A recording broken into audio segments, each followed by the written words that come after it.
A lot of companies don't understand the basics, the fundamentals, which is when we win, why do we win? And when we lose, why do we lose? And if you can understand that and you can attach it to your sales process, you can really scale and deliver a lot of results. Hello to all our listeners. I'm Michaela Petty with TCU's Amplify Women in Sales, an initiative from the TCU Sales Center that extends to you and your story. We are a community dedicated to upskilling, empowering, and helping you reach your fullest potential. Cate Gutowski is a powerhouse of wisdom. She leads Amazon's sales enablement, training, and communications worldwide. She loves impossible challenges, and as you get to know her through this episode, you'll realize how important it is to be a business professional first, irregardless of your career specifications. How did you end up in sales? What drew you to sales at the beginning? Did you always intend to go there? Yeah, great question. So when I was growing up, I always wanted to be a journalist. I really was really more interested in journalism. But my dad was like a VP of sales and marketing. And he's like, Cato, I know that you think you want to do journalism, but I think you'd be really good in sales and marketing. And so he just kind of planted that seed with me early. And I remember when I was at when I was at University of Illinois as a college senior, and I remember getting my first job offer to be a journalist. And then I got my first job offer to go to GE and to be on this technical leadership program. And I think the salary was like double. So it was also kind of an easy choice there too. I love it. What happened next? Can you walk me through your career journey from GE to your next steps and how you finally ended up at Amazon? Yeah, absolutely. So I was recruited on campus by GE, and quite honestly, I really didn't feel qualified at all for the opportunity. It was a technical leadership program. Funny enough, I was in a sorority, but a lot of my friends were engineers, ironically. And I remember they said, "You're going to do that," and like, how did you get that job? And what it was is GE was actually, I was the first non-engineer that they'd ever hired for this technical leadership program. But I wasn't even a business major. I was a speech communications major. But what they were looking for was they were looking for leaders. And I was a VP in my sorority. I was president of student government. I was a leader. And so, their belief, and really, I just think I got lucky, but their belief at the time was that we're looking for great leaders and we can train you to do whatever we want you to do. And we can, teach you about what we do. And so as long as you're willing to learn and you have that learn and be curious, you'll get it. But I remember when when I got the offer and they sent me like a big stack of books. And I remember it came to our house and I just started crying. And I said to my mom and dad, "You can't make me go. Like, I don't want to do this." Like, it was all about things I had never heard of: motor control centers, circuit breakers, transformers, programmable logic controllers. I mean, I just was out of my mind, with fear. And my mom said, "Cate," and I'll never forget this. She said, "Cate, listen, they hired you for a reason. Yes, you are different. Yes, you don't know anything about this, but they hired you for a reason and you need to find out why." And so, that gave me enough confidence to keep going. And, once you start something, it's really just about having a lot of courage to just keep taking the next step. So that's what I kept doing. And what did that next step look like for you after that? The technical leadership program at GE was a 2-year corporate training program. And it was 4 6-month assignments. And so you had to commit to moving, 4 different times. And it was great. You learned, that you got exposure to all aspects of the business. So you started off in the customer service center. Then you went to, a sales office. And I got a chance to do inside sales in Chicago. And then, I went to the headquarters in Connecticut. And that was really, I got really lucky. There was our CEO at the time. We had like a lot of like commercial and industrial business, but we didn't have a retail business. And he really wanted to be in Home Depot and Lowe's. This is like back in the 90s, 1997, 1998 or 1999. I just had a lot of courage. I just have always had a lot of courage. There's like no challenge that I don't want to take. And I'm really willing to like try anything. I really am. And so I think if you kind of have that in your DNA, I think you're just always going to get a lot of opportunities. So being fearless, I think, is really important. But anyway, so I was in the right place at the right time, and I got a really like a very visible assignment, and no one thought that they could do business with Home Depot or Lowe's. I proved that they could. It led to a lot of growth, which led to then I became like their first account manager on Home Depot. And then I spent kind of like the next, several years kind of, growing in that space and taking on other roles like sales engineer. And then, kind of prepared me to become a manager. So kind of like leading the first team.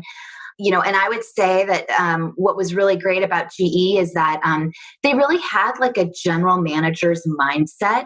And so what they did is they would, if they thought that you could really lead and ultimately become an officer, they would expose you to a lot of different functions. And so I got a chance to do, business development and marketing in Latin America. I got a chance to do as the internet was like just taking off, in 2000, I got a chance to become like an e-business leader. And, that was like very early on. That was kind of, and it's very analogous to what I'm doing today. It was really working with IT and saying, this is what sellers need. This is what sellers want. This is what customers need. This is what customers want. So really kind of articulating requirements and specifications and like working with like IT, which was really engineering in a lot of ways, to kind of bring that to life in new tools for sales. And then just like along the way, taking advantage of like a lot of the great training and opportunities that GE gave me, being able to do things like becoming a Six Sigma black belt.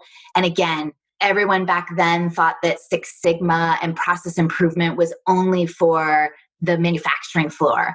Again, because I just have a lot of learn and be curious, I'm like, no, we can apply it to sales. Like we can, sales is a process. And I love that. Yeah. And if we do it more efficiently, we can scale. If we can figure out when we win, a lot of companies don't understand the basics, the fundamentals, which is when we win, why do we win? And when we lose, why do we lose? And if you can understand that and you can attach it to your sales process, you can really scale and deliver a lot of results. That is amazing. So how did you end up at Amazon as you are the global head of enablement, training, and communications at AWS? Yes. And what do you do in your current role? Yeah. So in my current role, I lead a couple functions actually. Our sales training, our sales enablement, and also communications is what I'm leading today. We've been growing at a really fast clip. Over the last 4 years, like we've doubled our sales force every year. So it's been a great time to come inside the company because cloud is really taking off and there's a lot of opportunity. But yeah, I spent like over 20 years at GE. I got a chance to see 5 different businesses, all in different business cycles, which was a great experience. Was really lucky, got a chance to spend 3 years in Budapest, Hungary, in what I would call kind of. That is so cool. Yeah, in really like cross-functional assignments, right? So running commercial operations and customer success, and also running product management and marketing. And it's, I'm a big believer in those cross-functional assignments. I actually believe the best sales leaders are actually the ones that have done the most cross-functional assignments. And the reason why is because, if you think about sales, it's not about like selling, that's not what we do. It's about consulting. It's about earning trust. It's about becoming the customer's trusted advisor.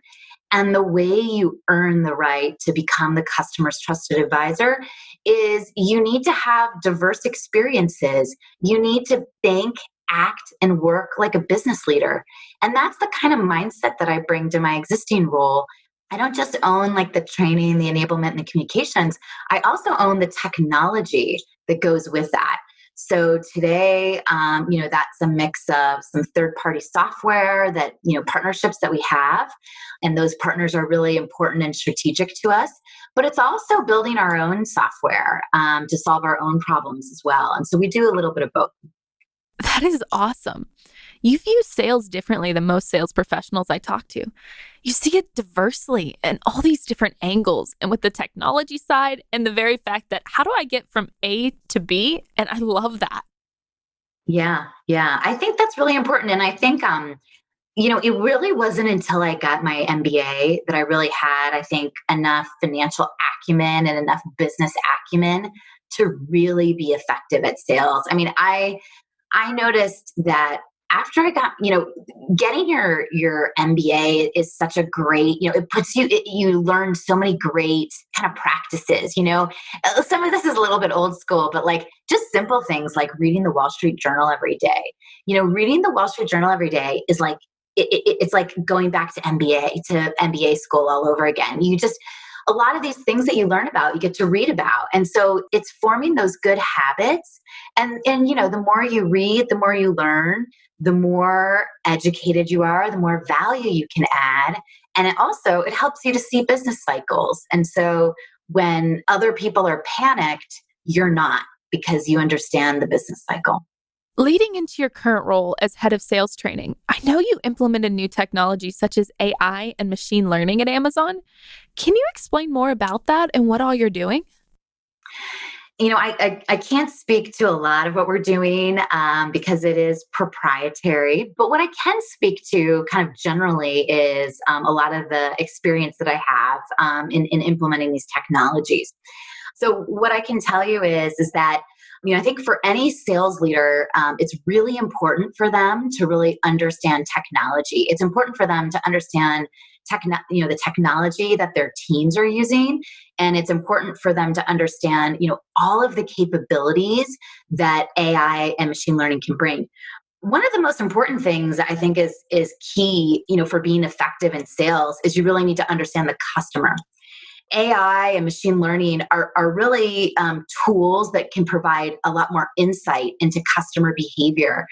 Simple things, right? Like you might have relationships with one set of stakeholders, but AI and ML can help you to understand that you should have relationships with other sets of stakeholders because they are, influential in the decision making. I think a lot of times where folks go wrong when they're trying to sell something is they think that I think these old notions of thinking, oh, if I've got this one relationship, I'm covered.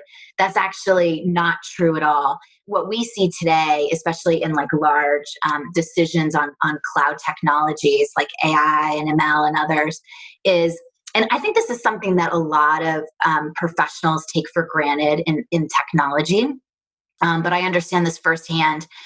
What people don't understand is that when someone is advocating inside their company to buy machine learning or to buy AI or to buy a cloud technology, they are putting their career on the line. And the reason why they're doing that is because they believe that there's a process in their company that's broken and that these technologies can fix that. And so I think one of the things that's really important to have is you have to have a lot of empathy for the customer, and you have to have a lot of empathy for understanding that they really are putting their career on the line, to advocate for this. And so how do you help support them? And one of the biggest hurdles that anyone who's bought, I've bought a lot of AI and CRM and software over the years in a lot of different roles. And what I've learned is that it's always harder to sell internally than it is externally. So the biggest gift that you can give your customer is to help them to understand how to sell internally, because that's usually what their blocker is. So basically, the technology helps sales professionals do what they are good at the end of the day, which is sell and connect with their customers. Yeah, I mean, look, there's a lot of great technologies out there today. There are technologies that can help sellers, use CRM more effectively. Technologies that can help them capture more of the sales process and more data about customers in the flow of work. There's machine learning that can really deliver like a guided selling experience. If you've got a lot of new hires like we do, we need a guided selling experience. We need to help them understand, what the next step is. And so I think there's a lot of ways to make your selling process more efficient and effective than it is today. So, what should a young sales professional know when they are just starting their career? I think first and foremost, really understand your customers. I think your most important job is to always understand your customer intimately, and you should know everyone. Like my point of view, at least what always made me successful was you should make it your job to know everyone from the CEO to the janitor and everyone in between. And don't take anyone for granted. Even something as simple as like an interaction with a receptionist is so important. I mean, every time you're interacting with someone, you're leaving an impression. And people notice, and it's more obvious probably like when we're interacting, face to face in the world that used to be, but it's just as important as well in the virtual relationships as well. I know you just went into your advice for sales professionals, but what do you think is seldom addressed in sales training, but vital to know? Ah, we kind of were talking about it a little bit earlier. I'm really passionate about this. At AWS, we believe there's like 5 key competencies that are critical to earning trust with customers. The first one is technical proficiency. And I think that kind of goes without saying, a lot of what this is a technical sale to both IT, but also we notice that line of business is increasingly important. And so I think the second competency that I think is the most undervalued and underappreciated, but it's actually the most important, and that is business acumen. The more business acumen you have, the more successful you'll be in sales. Because at the end of the day, one of my favorite books, and I'm good friends with the author, I'm probably a little bit biased, but one of my favorite books is Jeffrey Fox. He wrote The Dollarization Discipline, and it's an outstanding book. And I remember when I was at GE, he came and he trained us. And I remember that the way I sold and the teams I led were never the same again after I read the book and after I took the training. It was one of the most valuable things I ever did. And the reason why was because what Jeffrey Fox really teaches you is about the value of what you have to offer. The more you can quantify your value all across the sales process, and you don't have to do it, and you can do it overtly in like what he likes to call a customer value file, that you share quarterly with a customer, really dollarizing all the things you do, from the inventory you hold for a customer to, the payment terms to, on and on and on. There's a lot of different ways to quantify value, shipping on time, shipping complete, like there's a value to all of that. And the better you understand that value and can quantify it and can get your customer to really understand it. And that's a whole, we could talk for hours just on that. But the way that you get your customer to buy into that is all how you demonstrate value. I love it. Switching gears slightly, your LinkedIn bio, I did a little stalking, Yeah. said you love impossible challenges Yeah. and it makes you go, game on. So how do you approach an impossible challenge? Oh, yeah, absolutely. So, I think my current job is an impossible challenge most days, right? I think, overnight, my team and I had to figure out how to convert a lot of what we do from, in person to virtual and make it. And I told them, the customer satisfaction scores have to go up. They can't go down. It doesn't matter. You got to innovate. So I think we're really trying to reimagine the way that companies train, enable, and communicate to their sales, to their selling organizations. I think that, and look, I have a belief that we can have, a profound impact on the company. This year we'll do $40 billion in sales. We've been growing at a tremendously high rate. If we can drive 5% productivity, that's $2 billion. That's significant. That was the last role I had in the last company. I was responsible for 500 people and a $2.5 billion sales number. In my last role as a SVP of Sales and Services. So it's significant, but it's all possible when you have the right processes and you really have the right mindset around what can be accomplished, by thinking differently. And let me get back to your question about impossible challenges. Look, I think, one of the greatest gifts that my mom and dad gave me, and I think about this a lot. I have two young children, my daughter's 9 and my son is 8. And, one of the greatest gifts that my parents gave me was just this belief that I could they told me all the time, Cate, you can be or do anything that you want. And Michaela, I just believe them. I just really believe them. And so I think that the greatest gift you can give yourself and your customers is believing in yourself. And look, you shouldn't be afraid to fail. Like, I'm just completely fearless. And, sometimes that's to my advantage. I'd say most of the time it's to my advantage. Sometimes it's to my disadvantage. I think I scare my team at times because I'm just willing to take risks. Like, I'm willing to experiment at scale.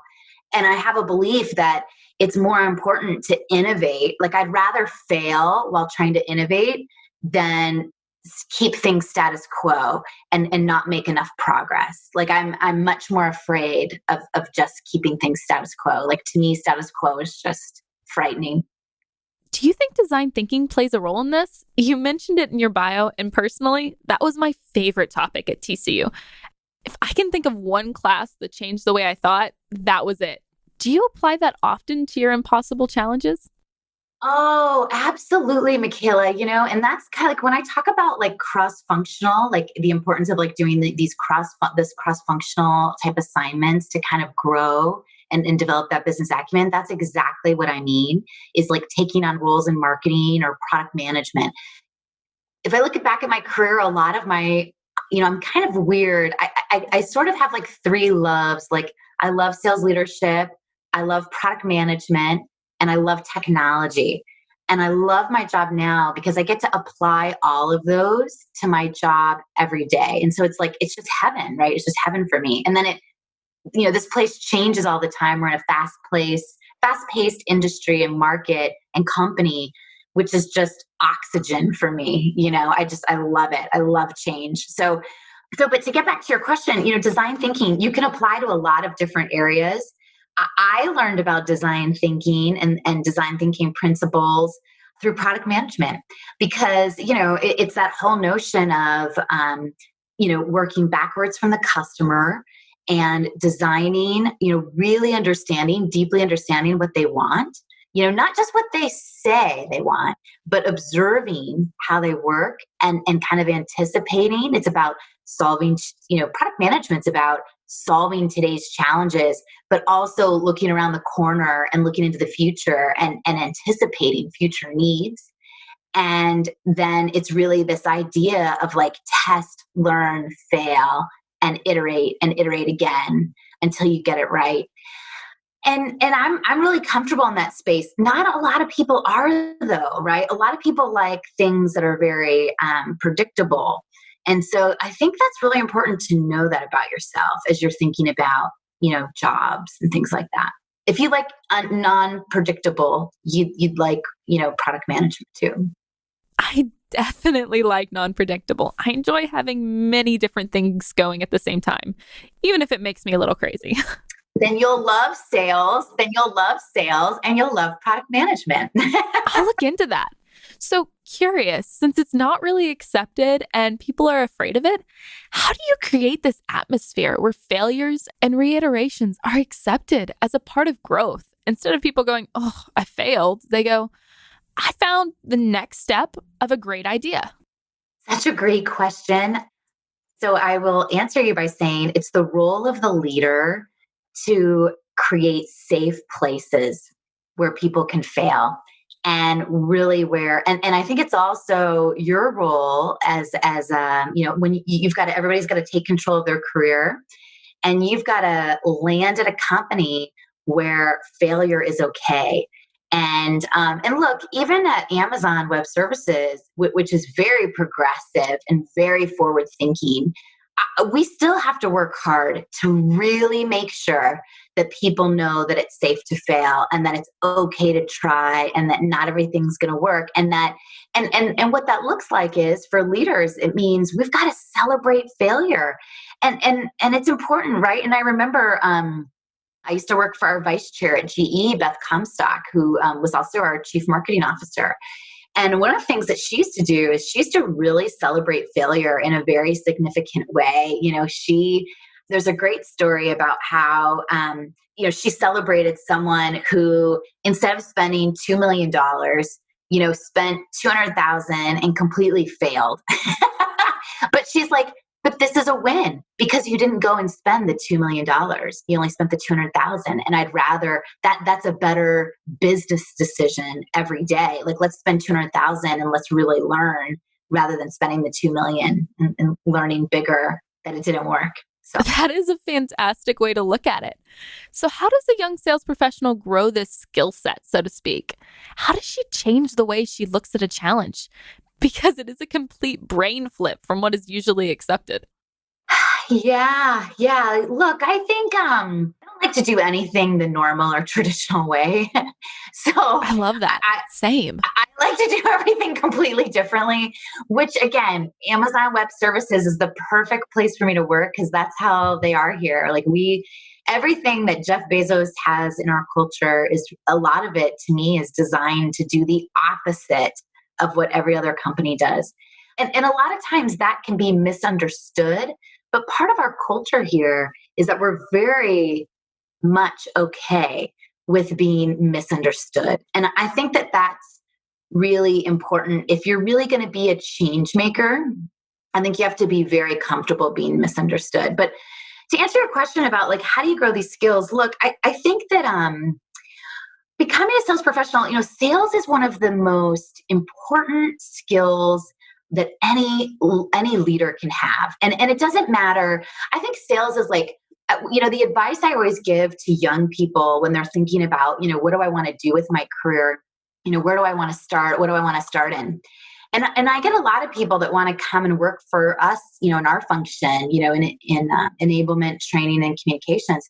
And I tell them, no, absolutely not. We will not hire you. And the reason why I say that is because you're just not valuable, to us. You're actually not valuable to any company unless you have what I call line experience.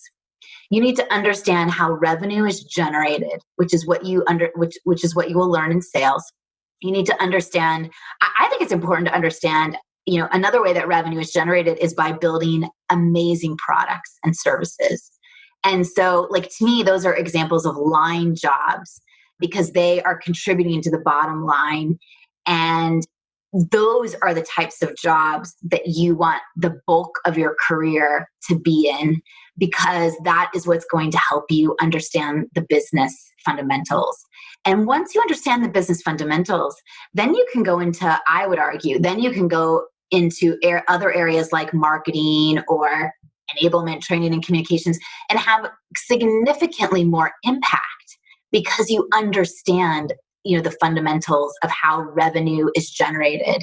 I feel like sales is a great way to become a great business person overall and develop the skills needed to succeed. Yeah, just a great business leader. Yeah, it's such a great foundational training. But look, I mean, even if you don't use it in your career, you can use it with your family, like I use my sales skills with my kids every single day. There isn't a day that goes by that I'm not selling, and look, it's subtle, right? But it's, to get my kids to eat their vegetables, you've got to appeal to them, Matthew, I know you want to be the best soccer player you can be. Do you know what makes you great at soccer? It's strong muscles and bones. And how do you get those? Well, you got to eat your broccoli. You got to drink your water. You got to get your sunshine and your exercise and, all the things I want them to do. My daughter tells me, Mom, I'm going to get a gymnastics scholarship to the University of Michigan. Great. to get there, you've got to drink that milk, all these things. So great skills. Great skills. If you could go back and give your younger self just starting out at GE one piece of advice, what would you tell her? I think there's a couple of pieces of advice that I would give. Look, I think first and foremost, I think when I was coming out of college, I don't know if others still think about this, but what I thought about a lot was I had a lot of ambition and I wanted to be a business leader. But I also wanted to be a wife and I wanted to be a mother and I wanted to have friends and I wanted to be able to work out and do yoga. And I really wanted like a well-rounded life. That was really what I wanted. And at the time, I didn't see those role models. I saw a lot of women who were hard charging. They look like men. They talk like men. They were mean. They had husbands that stayed at home and didn't work. They talked about how the nanny raised their kids. I didn't want any of that. I did not want any of that. And I had two parents. I was really lucky. I had two parents who they contributed equally. And there was a mindset of it's 50-50. We're going to both contribute. We're going to both have great careers and we're going to both raise like these three great kids. And so I had just amazing role models. And so I looked around early in my career and I thought, this sucks. I don't want any of this. And so if you find yourself in that situation, you have to, so I still believed that that I could have it all in kind of my definition of having it all. And I just decided that, number one, that I could do it. And number two, even though I didn't see other women around me doing it, and by the way, along the way, I had a lot of people tell me a lot of things that I shudder at, right? Like I had one mentor that told me, oh, Cate, you'll never get to executive band if you change your name. I was getting married and my husband wanted me to take his name, and go from being Cate Munson to Cate Gutowski. And she said, Cate, you'll never make it. No one will ever know who you are. If you take his name, no one will know you. And so it's just, I think it's just like rejecting things that are ridiculous like that. And to be very fair, right? She was giving me that advice because she genuinely cared, but also that was her mental model because that's all she'd ever seen. And so again, it's just like, if you believe that things can be different, if you believe that things should be different, then make it so. And so that's what I did. So I think my biggest advice is listen to yourself. And if you don't agree with something, if you want something better, take the advice of Gandhi and like be the change you want to see in the world and make it so. And that's what I've done for myself. And then once you do that, how do you pay it forward for others? I think is really, really important.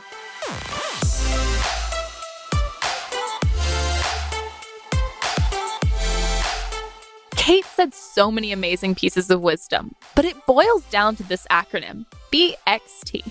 First, business acumen. You must be a business professional first and a marketer or sales professional second. Any job you take, you need the same core foundations to understand how to make a difference and do your job well. Second, customer experience. You need to be able to take the data and analysis of numbers to leverage that information and create the best customer experience. Finally, technology. While most people usually jump to this part before business acumen and customer experience, focusing on those before delving into this final step is exceptionally useful. Technology is just as important, but it is built on a strong foundation of numbers and customer understanding. Once you have mastered BXT, you are well on your way to the career of your dreams. Subscribe to Amplify Women in Sales wherever podcasts are found. You can also connect with us on LinkedIn. Just search Amplify Women in Sales, and you'll find a community ready to amplify together. If you like the show and haven't already, give us a rating and a review. It helps more rising leaders like you find us, which widens this community's impact. This is a community of many voices, uplifting and inspiring. I'm Michaela Petty, and join us as we amplify.